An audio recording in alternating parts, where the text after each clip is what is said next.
ഇടുക്കി ജില്ലയിലെ പട്ടയ വിതരണം വീണ്ടും തടഞ്ഞ ഹൈക്കോടതി നിർദ്ദേശിച്ച മാനദണ്ഡങ്ങൾ ഉറപ്പാക്കാതെ പട്ടയം വിതരണം ചെയ്തുവെന്നും ഇത് തെറ്റായ നടപടിയാണ് എന്നുമാണ് കോടതി വിലയിരുത്തിയത്.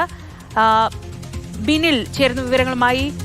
ബിനിൽ, പട്ടയ വിതരണത്തിൽ പ്രതിസന്ധി ഉണ്ടാവുന്ന തരത്തിൽ ഈ മാനദണ്ഡങ്ങളുടെ ലംഘനമുണ്ടായി എന്നതാണോ ഹൈക്കോടതി കണ്ടെത്തുന്നത്? എന്താണ് ഹൈക്കോടതിയിൽ നിന്ന് നമുക്ക് ലഭിക്കുന്ന വിവരങ്ങൾ?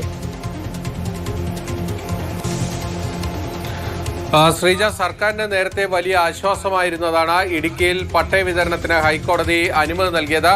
ആ അനുമതി കിട്ടിയ പാടെ തന്നെ സംസ്ഥാന സർക്കാർ ഏതാണ്ട് 2000-ഓളം പട്ടയങ്ങളാണ് വിതരണം ചെയ്തത്. നേരത്തെ വിതരണം ചെയ്യാൻ തയ്യാറാക്കി വെച്ചിരുന്ന പട്ടയങ്ങൾ അതേപടി എടുത്ത് കൈമാറുകയാണ് ചെയ്തത്. പക്ഷേ ഹൈക്കോടതി ഇതിന് അനുമതി നൽകുമ്പോൾ ചില വ്യവസ്ഥകൾ കൂടി കൃത്യമായും ആ ഉത്തരവിൽ ഭാഗമാക്കിയിരുന്നു. പക്ഷേ ആ വ്യവസ്ഥകൾ പാലിച്ച് തന്നെയാണ് ഈ പട്ടയങ്ങളെല്ലാം നൽകിയതെന്ന് സർക്കാർ ഉറപ്പുവരുത്തിയില്ല എന്നതാണ് ഇപ്പോഴത്തെ പ്രശ്നം. അതായത് 1971 മുൻപ് ഈ ഭൂമി കൈവശമുള്ളവർ, അതോടൊപ്പം തന്നെ മറ്റു ചില മാനദണ്ഡങ്ങൾ കൂടി ഹൈക്കോടതി മുന്നോട്ട് വച്ചിരുന്നു.